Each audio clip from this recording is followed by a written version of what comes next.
결혼은 쉽습니다. 그러나 결혼 생활은 참 어렵습니다. 왜냐하면 결혼은 사랑하기 때문에, 사랑으로 시작해서 하는 것이 결혼이지만 결혼 생활은 내가 사랑하는 그 사람의 단점, 미움까지도 사랑해야 되기 때문에 어렵습니다. 겸손한 척 하는 것은 쉽습니다. 그러나 정말 겸손한 것은 어렵습니다. 왜냐하면 내가 겸손하다고 생각하는 순간 그 겸손은 교만으로 돌변하기 때문입니다. 예수 그리스도를 믿는 것, 믿음의 시작은 쉽습니다. 그러나 믿음으로 끝까지 사는 것은 쉽지 않습니다. 왜냐하면 믿음은 예수 그리스도를 내가 입으로 시인하는 것으로 시작이 됩니다. 그러나 믿음으로 사는 삶은 하나님 앞에서 자기를 부인하고 내 자아의 죽음을 통과하며 하나님 말씀에 순종하고 전적으로 헌신해야 되는 이런 삶들이 따라와야 되기 때문에 믿음의 삶은 그렇게 쉽지가 않습니다. 지난주에 우리는 하나님 나라를 생각하며 항상 기도하고 낙심하지 말아야 된다. 그리고 예수님이 세상에 다시 오는 그때까지 우리는 믿음으로 살아야 된다. 주님이 그렇게 말씀을 주셨습니다. 자, 오늘 본문에서는 그 하나님 나라를 위해서 아름답게 믿음으로 살면서 헌신한 사람들의 이야기를 통해 우리 함께 은혜를 받고자 합니다. 1절입니다. 그 후에 예수께서 각 성과 마을에 두루 다니시며 하나님의 나라를 선포하시며. 하나님의 나라, 성경을 보시면 여러분 두 가지 핵심 주제가 도도히 흐르고 있는데, 첫 번째는 언약입니다. 하나님이 아담과 언약을 맺으십니다. 그 언약이 깨지고 하나님이 노아에게 언약을 맺으십니다. 이 언약이 아브라함으로, 이삭으로, 야곱으로 계승이 되고 이제 다윗 언약으로, 그리고 이 언약이 예수 그리스도 안에서 새 언약으로 우리에게 그렇게 이루어집니다. 근데 그 언약이 중요하지만 언약이 궁극적인 것이 아니라 하나님은 그 언약을 통해서 언약 백성, 아담이 에덴에서 추방당할 때, 신라곤할 때 잃어버렸던 하나님의 백성들을 하나님께서 다시 찾아 구원하시고 회복시키십니다. 그리고 그 언약 백성들을 하나님의 나라의 백성으로 세우고 하나님 나라 백성다운 신앙 인격, 그들의 삶으로 세워서 하나님 나라를 완성시킵니다. 그래서 성경의 궁극적인 완성은 하나님의 나라입니다. 그 예수님께서 하나님의 나라를 선포하십니다. 8장, 9장, 10장을 쭉 보면 예수님께서 하나님 나라의 비밀을 말씀하시고 하나님 나라 전파를 위해서 12제자를 파송하고 하나님 나라를 선포하도록 70인 전도대를 2명씩 짝을 지어서 파송을 하십니다. 예수님의 사역을 이런 관점으로 자세히 보시면 언약을 성취하시면서 하나님의 나라를 완성해 가시는 성경의 계시를 우리가 볼 수 있습니다. 예수님은 이런 하나님 나라의 건설을 위해 이 땅에 오셨습니다. 1절을 다시 보십시오. 그 후에 예수께서 복음을 전하십니다. 자, 하나님 나라를 선포하시는데 그 하나님 나라는 복음으로, 예수 그리스도의 피 묻은 복음으로 세워지는데 복음을 전하십니다. 그런데 예수님 혼자 하시는 것이 아니라 12제자가 함께 합니다. 여기서 성경에 나오지 않는 성경의 행간을 한번 생각해 보면 좋겠습니다. 예수님이 12제자와 함께 복음을 전하러 다니십니다. 각 성과 마을에 두루 다니시죠. 이스라엘의 모든 성과 마을을 두루 다니십니다. 그러면 13명이 다니십니다. 13명이 다니면서 하루에 3끼 식사를 해야 됩니다. 한 끼 식사를 한다고 할 때 오늘날 우리 기준으로 보면 한 사람 10,000원은 잡아야 됩니다. 그럼 한 끼 식사에 13만 원, 하루 3끼 식사하면은 39만 원, 만두 하나 추가하면 40만 원 됩니다. 자, 숙박비 들어갑니다. 아무리 적게 들어가도 13명이 자는데 10만 원은 잡아야 되지 않겠습니까? 그렇죠? 그리고 예수님이 사역을 하러 다니시면서 병든 자, 눈먼 자, 정말 죽어가는 자, 어려운 자들을 많이 만납니다. 아마도 성경에 구체적으로 안 나오지만 예수님이 구제비를 많이 사용했을 거라 생각합니다. 자, 이렇게 구제비도 들어갑니다. 이렇게 한 달 30일을 생활한다면 13명이 복음을 전하면서 살아가는데 한 달 최소 경비는 얼마나 될까요? 성경에 이런 이야기 안 나오죠? 그런데 여러분, 만약에 예수님의 이 사역에 누군가 경제적으로 뒷받침을 하지 않았다면 안 됩니다. 사도 바울이 목숨을 걸고 복음을 전하는데 경제적으로 뒷받침을 하는 사람이 없었다면 하나님 나라의 복음을 바울도 그렇게 전할 수가 없습니다. 하나님은 하늘에서 사역자들에게 돈을 뚝 떨어지게 내려주시는 일을 하지 않습니다. 왜냐하면 하나님은 은혜 받은 사람들, 복음에 감격하며 하나님 나라에 소망을 두고 사는 그 사람들, 그들이 자원함으로 기쁨으로 자기의 물질로 하나님의 나라를 위해서 살아가는 사람들, 그들을 섬기는 그 원리로 하나님 나라를 확장해 가시기 때문에 하나님이 하늘에서 돈다발을 선교사에게, 사역자들에게 직접 내려주시지 않습니다. 자, 한 달 최소 경비는 제가 생각해 볼 때 최소한 1,500만 원, 조금 여유 있게 잡으면 2천만 원 듭니다. 자, 2천만 원으로 잡았을 때 1년에 2억 4천만 원이 들어갑니다. 예수님과 제자들이 사역을 하는데 1년에 2억 4천이 듭니다. 작은 돈이 아니죠? 그러면 이 2억 4천을 예수님은 어떻게 충당하셨을까? 오늘 본문은 이런 하나님 나라를 선포하시면서 복음을 전하는 주님과 이 12 제자들에게 이런 경제적인 필요가 어떻게 충당이 됐을까? 이런 부분에 우리에게 단서를 제공해 줍니다. 예수님의 사역을 섬긴 사람들, 오늘 본문의 2절, 3절입니다.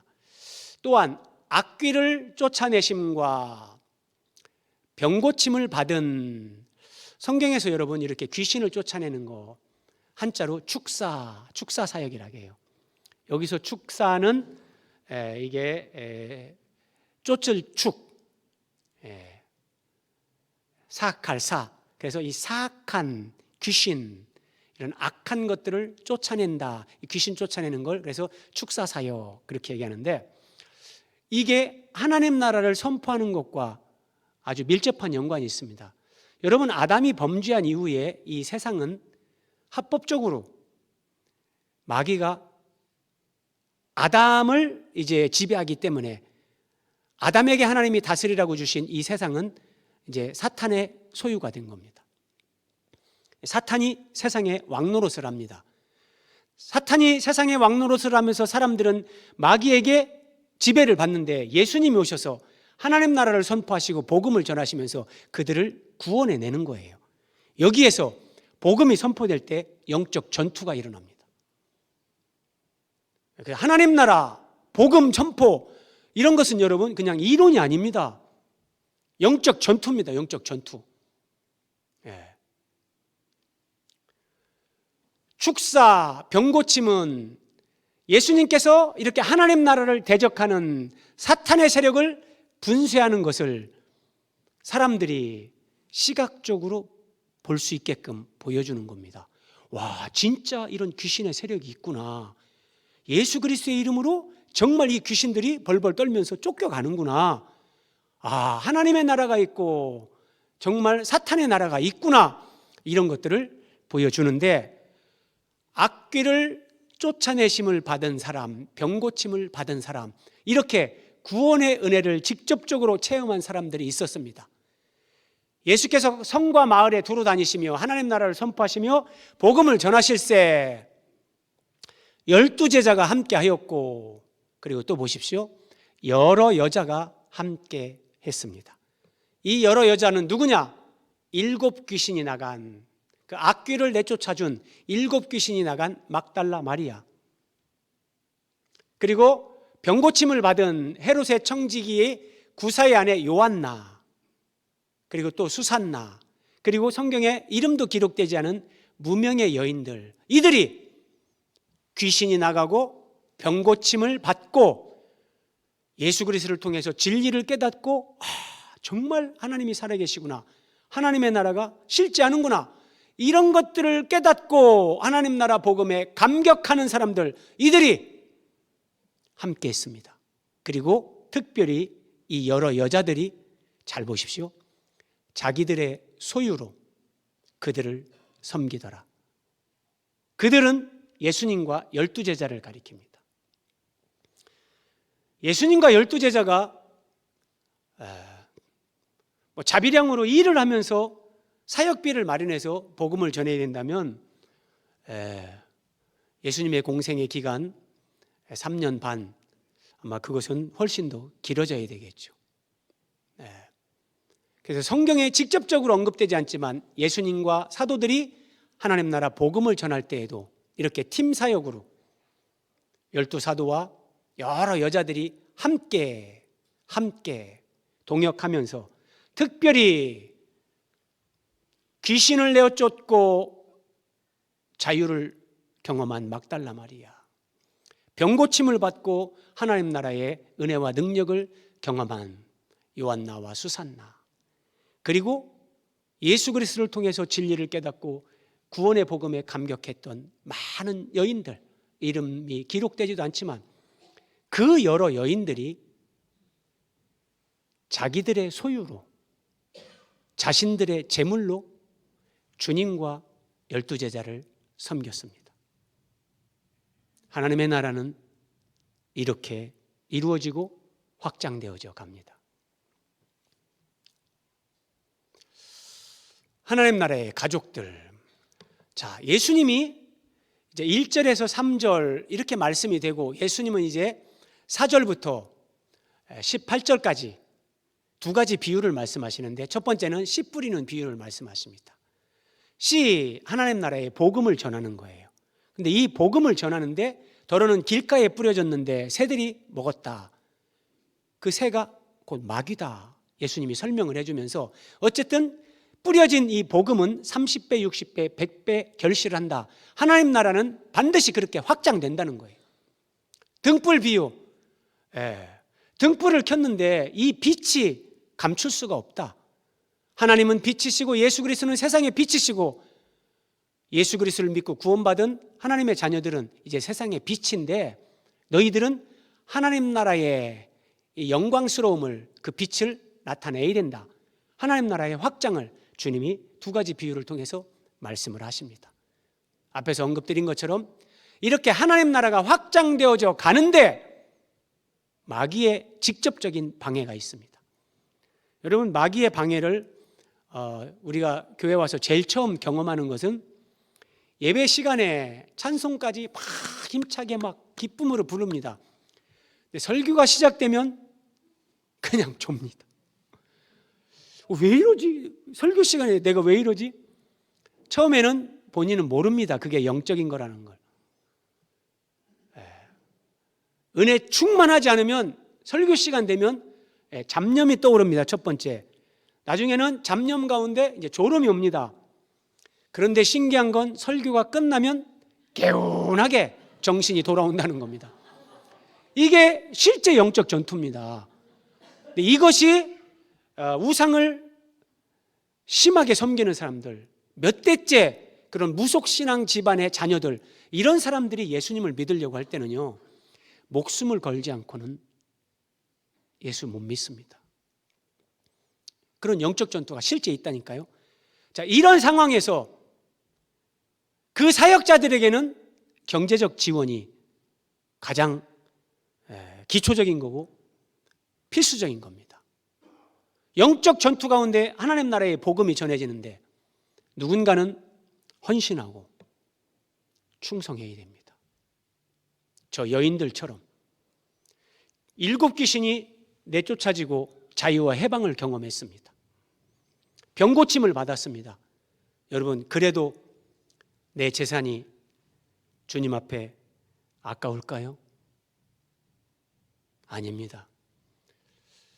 내가 주님 앞에 하나님 나라를 위해 헌금을 드리고 내가 봉사를 하고 삶을 드리는데 그것이 아깝고 조금 귀찮고 여러분 그렇게 느껴지신다면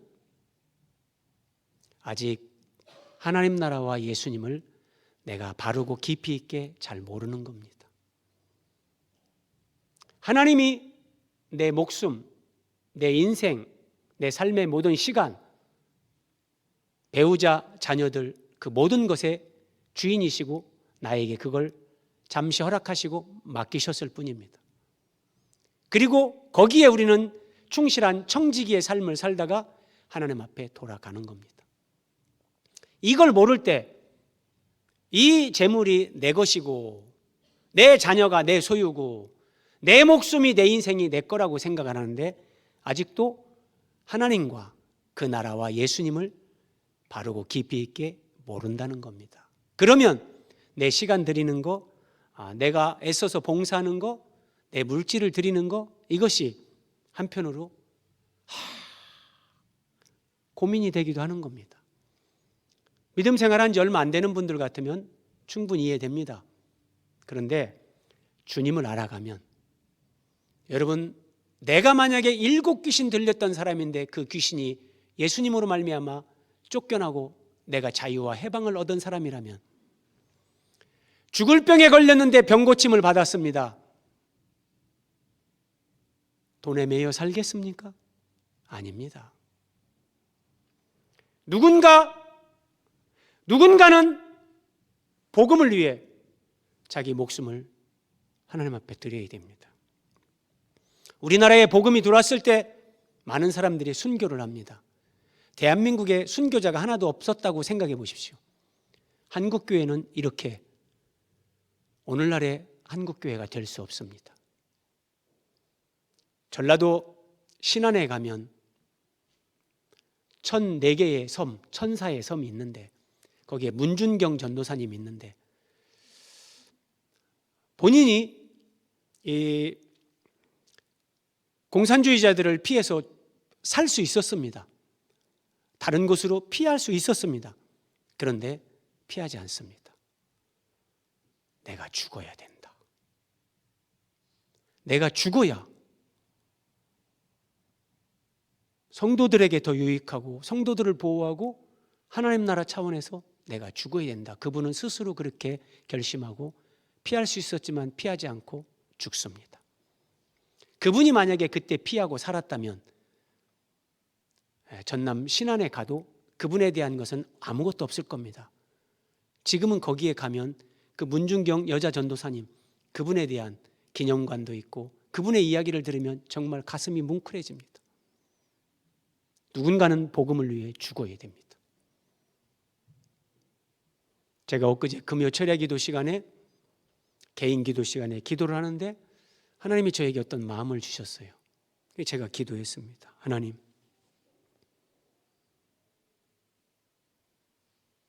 하나님이 저를 죽이시면 제가 죽겠습니다. 하나님이 저보고 죽으라고 하시면 제가 죽겠습니다. 그렇게 기도했습니다. 죽으라면 죽는 거죠. 누군가는 하나님 나라를 위해 죽어야 됩니다. 누군가는 내 시간을 드리고 내 몸을 바쳐 교회를 섬기고 다음 세대를 가르치고 봉사해야 됩니다. 누군가는 내 재물을 내 것이라 여기지 않고 하나님 앞에 드리며 헌신해야 하나님 나라가 확장되는 겁니다. 예수님이 이렇게 하나님 나라가 확장되는 것을 2가지 비유로 말씀하시고 그 말씀이 끝나갈 무렵 예수님의 어머니와 그 동생들이 예수님을 찾아왔습니다. 예수님에게는 남동생이 4명 있고 여동생이 최소한 2명 이상이 있습니다. 그러면 이 예수님의 어머니 마리아와 예수님 동생들이 예수님을 왜 찾아왔나? 예수님을 찾아온 이유가 뭔가? 예수님의 사역을 위로하고 격려하기 위해서 왔는가? 전혀 그렇지 않습니다. 예수의 친족들이 듣고 그를 붙들러 나오니 이는 그가 미쳤다 하밀러라. 예수님의 친족들이 예수님이 병자를 고치고 귀신을 쫓아내고 하나님 나라 복음을 전파하는 걸 보면서 저 예수가 미쳤다. 기회만 있으면 예수님을 붙잡아서 집으로 데려가려고 하는 겁니다. 아마 이때도 마치 가출한 아들을 잡으러 온 것처럼 마리아와 예수님의 동생들이 예수님을 다 집으로 데려가려고 온 겁니다. 어떤 사람이 예수님에게 이렇게 말합니다. 당신의 어머니와 동생들이 당신을 보려고 밖에 서 있나이다. 예수님이 이렇게 대답하십니다. 내 어머니와 내 동생들은 하나님의 말씀을 듣고 행하는 이 사람들이라. 예수님이 이렇게 말씀하십니다. 하나님의 말씀을 듣고 행하는 이 사람들이 내 어머니요 내 동생들이다. 예수님이 이렇게 말씀하셨는데 여러분 여기서 예수님이 말씀하신 이 사람들은 누굴까요? 이렇게 생각을 해야 됩니다. 하나님의 말씀을 듣고 행하는 이 사람들은 누군가? 예수님이 내 모친, 내 형제들이라고 한 이 사람들은 누군가? 첫 번째는 12제자입니다. 이게 문맥 안에서 다 확인이 됩니다. 두 번째는 귀신이 쫓겨나가고 병고침을 받고 예수 그리스도를 믿고 구원받은 여러 여인들입니다. 그 여인들 가운데 이렇게 성경은 세분화해서 우리에게 가르쳐 줍니다. 7 귀신이 나간 막달라 마리아, 병고침 받은 헤롯의 청지기 구사의 아내 요한나와 수산나, 구원의 은혜를 받고 이름도 기록되어 있지 않지만 제물로 하나님의 나라를 섬긴 여러 여인들. 예수님은 이 사람들이 내 모친이요 내 동생들이다 이렇게 얘기하시는데 여러분 놀라운 말씀입니다. 정말 놀랍고 우리가 감당하기 정말 버거운 그런 말씀입니다. 왜냐하면 이런 의미거든요. 예수님이 내 어머니다 말씀을 하십니다. 하나님의 말씀을 듣고 행하는 이 사람들이 내 어머니다. 근데 그 사람 가운데 7 귀신이 나간 막달라 마리아가 있단 말이에요. 예수님은 이렇게 말씀하시는 거예요. 7 귀신이 들렸다가 구원받고 회복된 그 은혜에 감격하며 자기 소유로 하나님의 나라를 섬기는 이 막달라 마리아가 내 어머니다. 예수님이 이렇게 말씀하시는 거예요. 여러분이 주님을 만나기 전에 어떤 삶을 살아오셨는지 하나님은 여러분의 과거에 관심이 없습니다. 중요한 것은 현재의 삶입니다. 내가 예수님을 만나고 어떻게 사는가. 과거에 7 귀신이 들렸던 여인, 사람들이 볼 때 저거 사람 아니야, 저거 괴물이야, 다 손가락질하고 사람 대접 못 받던 그 여인, 그가 예수님을 통해서 귀신이 쫓겨나가고 하나님의 자녀가 됐습니다. 그가 마음을 다해서 자기 소유를 주님께 기쁨으로 드리며 하나님의 나라를 섬겼습니다. 하나님의 말씀을 듣고 그대로 행하는 막달라 마리아가 내 어머니다. 이렇게 말씀하시는 건데 막달라 마리아가 들을 때 이게 얼마나 황송하고 얼마나 주님이 막달라 마리아를 정말 극찬을 하는 거고 그에게 주시는 최고의 은혜와 영광의 말씀이 아니겠습니까? 자, 예수님의 이 내 동생들이라고 할 때 여기에는 12제자가 포함됩니다. 대부분의 제자들은 갈릴리 어부들입니다. 제자 가운데 한 사람은 세리 마태입니다. 세리는 이스라엘 백성들에게 세금을 걷어서 로마에 납부하는, 이스라엘 백성들에게 매국노 소리를 듣는 정말 창기보다 더 못한 존재로 취급받는 사람이 세리였습니다. 그런데 주님을 따르고 그 말씀을 듣고 그대로 행하는 이 어부들, 이 세리, 그들을 향해서 이들이 내 동생이다! 예수님이 그렇게 말씀하시는 거예요. 이 말씀을 듣는 형제님들, 여러분들이 과거에 어떤 삶을 살았는지 그게 중요한 것이 아니라 지금 여러분들이 하나님의 말씀을 듣고 그 말씀대로 행하면서 하나님 나라를 위해 여러분들이 수고하고 헌신한다면 과거의 나의 삶의 이력과 관계없이 주님은 내 동생이다. 하나님의 말씀을 듣고 그대로 행하는 내 동생이다. 우리가 삶을 마치고 하나님 나라에 갔을 때 우리 주님께서 하나님 아버지 앞에서 이렇게 말씀하십니다. 이 사람은 하나님 말씀을 듣고 그대로 행한 내 동생이다. 한 인생에게 주님이 주실 수 있는 최고의 극찬이고 하나님 나라에서 우리가 얻을 수 있는 최고의 영광, 내 모친이요 내 동생이다. 주님이 이렇게 말씀하시는 겁니다.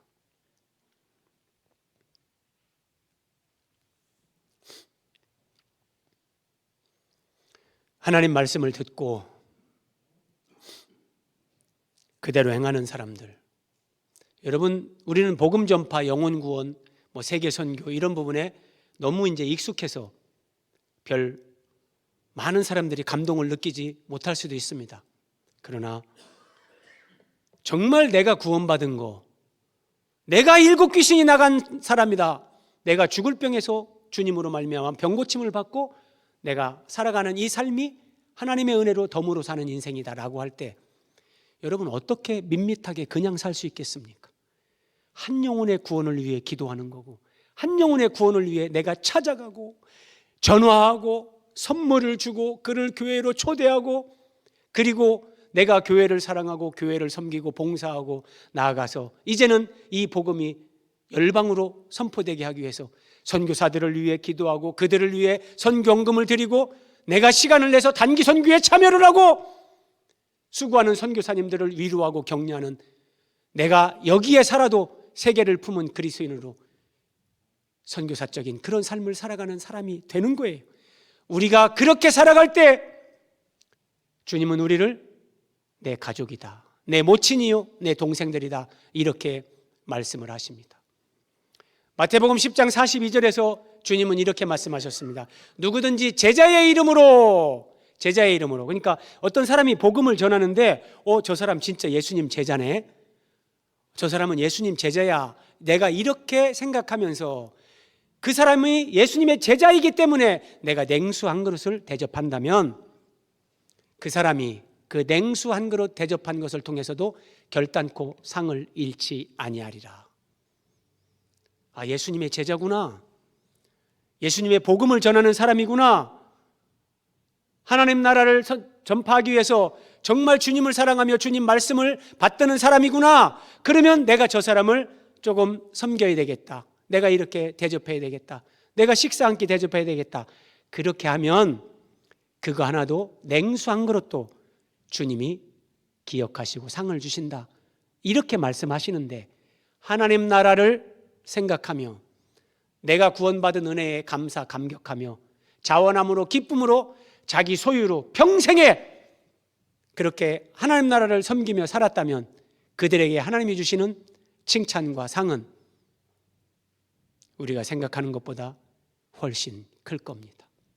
그것이 내 모친이요 내 동생이라는 그 표현 가운데 저는 다 들어있다고 봅니다.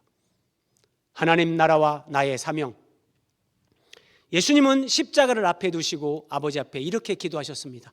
아버지여, 나를 구원하여 이 때를 면하게 하여 주옵소서. 그러나 내가 이를 위하여, 내가 십자가에 대신 죄인들의 구원을 위해 대신 죽는 것, 이것을 위하여 내가 이때에 왔나이다. 여러분, 예수님은 자신이 이 땅에 오신 목적, 그리고 인생들의 죄를 짊어지고 대신 죽어야 되는데 그 때, 카이로스 그럽니다. 하나님의 때, 하나님의 시간표에 맞춰 예수님은 죽습니다. 그래서 구약의 유월절 양 잡는 그날에 예수님은 진짜 우리의 유월절 양으로 십자가에서 죽습니다. 내가 이 땅에 온 목적, 내가 살고 죽는 것의 그 모든 때, 이것이 하나님의 주권 안에 있다고 주님이 말씀하시는 겁니다. 그렇다면 예수님을 믿는 우리에게도 똑같습니다. 하나님의 나를 21세기 대한민국에 태어나게 하셨습니다. 그건 여러분 어마어마한 거기에 사명이 있습니다.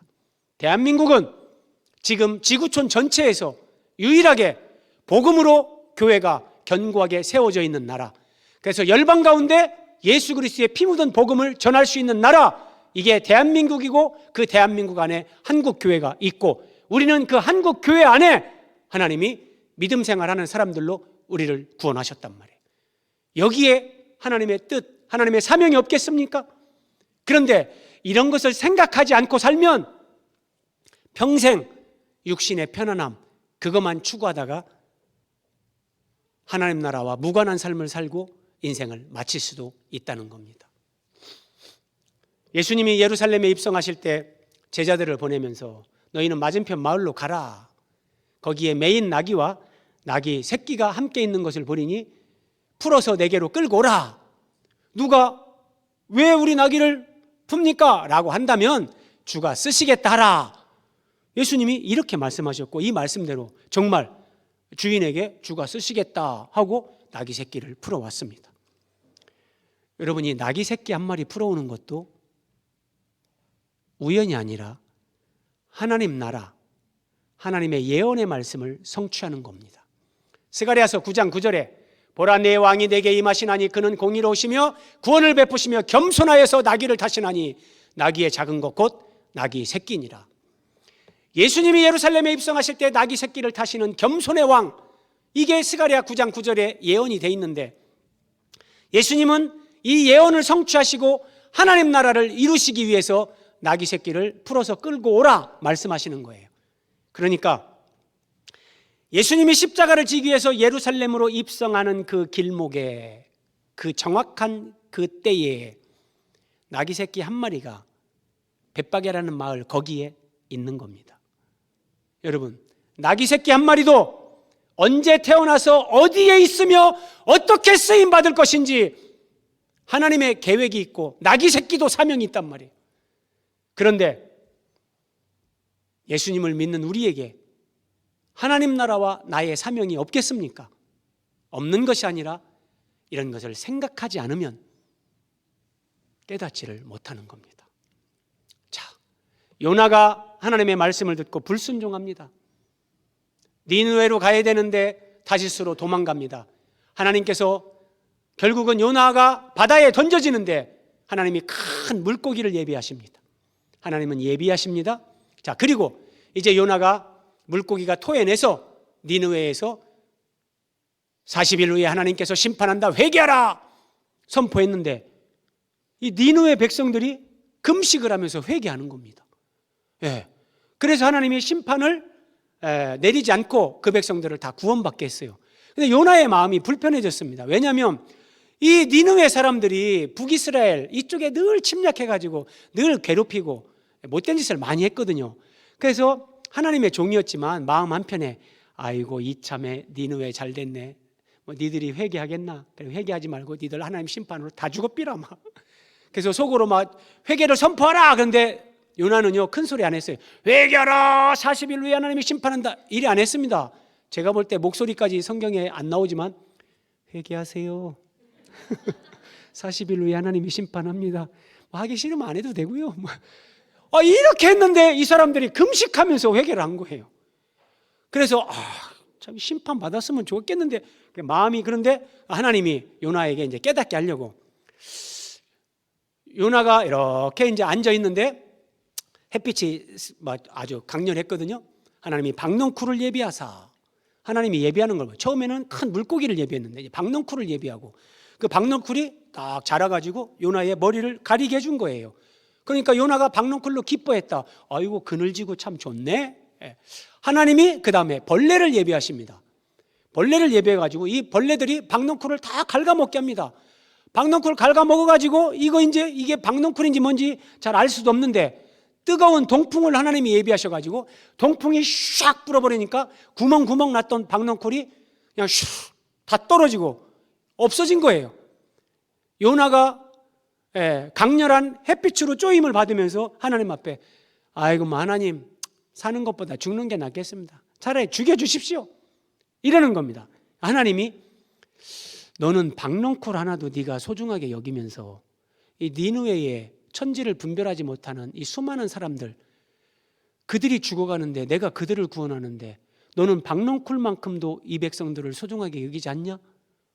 내가 이 백성들을 소중하게 여기고 구원하는 것이 네 마음에 들지 않냐? 이렇게 깨닫게 하시는 거예요. 자, 여러분, 하나님은 요나를 깨닫게 하시려고 박넝쿨을 예비하셨습니다. 벌레도 예비하셨습니다. 뜨거운 동풍도 예비하셨습니다. 그렇다면 벌레도 박넝쿨도 큰 물고기도 나귀 새끼도 뜨거운 동풍도 하나님 앞에 쓰임 받는데, 그렇다면 벌레보다 훨씬 귀한 우리가 하나님 앞에 쓰임 받을 이유가 없겠습니까? 하나님이 우리에게 주신 사명이 없겠습니까? 그럴 수는 없습니다. 어떻게 태어나서 잘 먹고 잘 살다가 죽었더라, 그게 인생이 아닙니다, 여러분. 통장에 잔고를 들려가는 것이 그리스도인들의 기쁨, 행복이 아니란 말이에요. 하나님이 주신 그걸 가지고 하나님 나라를 위해서 사용하는 겁니다. 내 삶도, 내 시간도, 목숨도 하나님 나라를 위해서 드려야 된다면, 하나님이 나에게 그런 사명을 준다면 우리는 다 드릴 수 있어야 되는 겁니다.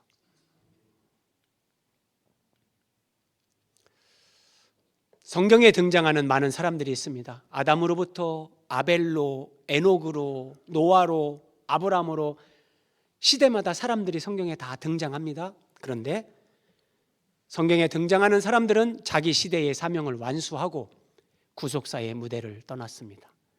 여러분, 우리가 이제 구약 성경을 쭉 봐왔기 때문에 하나님의 구속사에서 저 사람들은 저런 역할을 감당했구나, 우리는 압니다. 그러면 여러분, 21세기를 우리가 살아가고 있는데 지금도 하나님 나라 관점에서 나중에 21세기를 보면 21세기의 하나님의 구속사의 무대에서 자기 사명을 감당하는 사람이 있고 쓰임받지 못하는 사람이 있는데, 21세기 구속사의 무대에 하나님이 올린 사람들은 바로 우리들입니다. 하나님 나라의 확장을 위해 자기 시대에 자기 사명을 감당하고 갈 수도 있고, 대충 살다가 그렇게 갈 수도 있는 겁니다.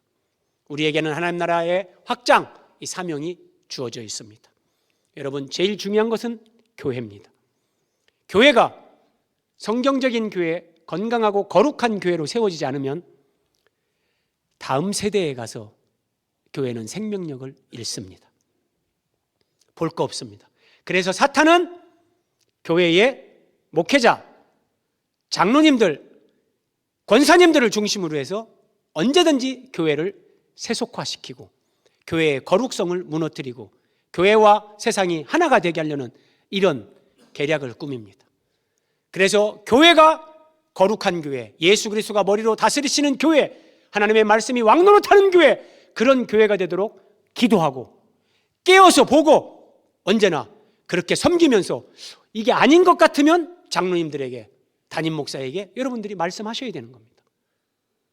이게 우리가 함께 교회를 세워가는 거고, 그러면서 한 영혼의 구원을 위해 복음을 전하고 기도하고 내 시간과 물질을 드리고 세계 선교를 위해 자기 소유를 드리고 시간을 드리면서 우리는 그렇게 나의 사명을 감당하고 가야 됩니다. 자, 오늘 마지막 화면입니다. 막달라 마리아, 요한나, 수산나 여러 여자가 자기들의 소유로 그들을 섬기더라. 우리 세대에는 예수님과 12제자 그때에는 저 사람들이 그렇게 섬기면서 하나님 나라 사역을 주님과 사도들이 감당했습니다.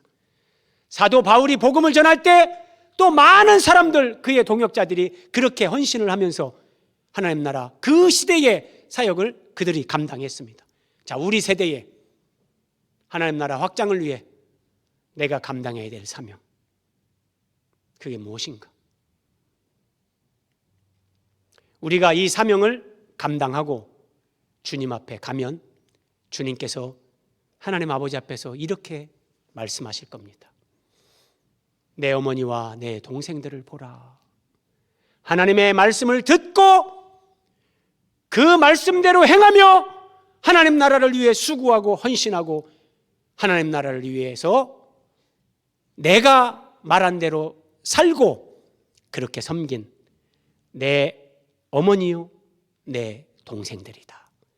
주님은 우리가 우리 시대의 이 시대적 사명을 감당하고 하나님 앞에 갔을 때 우리에게 이 칭찬을 주실 겁니다. 하나님 앞에서 우리가 누릴 수 있는 하나님 나라에서 최고의 은혜와 영광을 우리에게 주실 겁니다. 그것이 내 어머니요 내 동생들이라는 이 주님의 말씀 속에 다 담겨 있는 겁니다. 금년 한 해 마무리 잘 하시고 내 인생의 마지막 순간까지 이런 의식을 가지고 주님 앞에 살면서 하나님의 말씀을 듣고 그대로 행한 사람, 내 모친이요 내 동생들이라. 주님이 우리를 그렇게 자랑하고 칭찬하시고 우리를 통해 하나님 나라가 확장되고 하나님이 영광을 받으시고 우리에게 주님이 주시는 그 은혜와 영광을 하나님 나라에서 함께 누리는 저와 여러분이 되시기를 예수님의 이름으로 기원드립니다.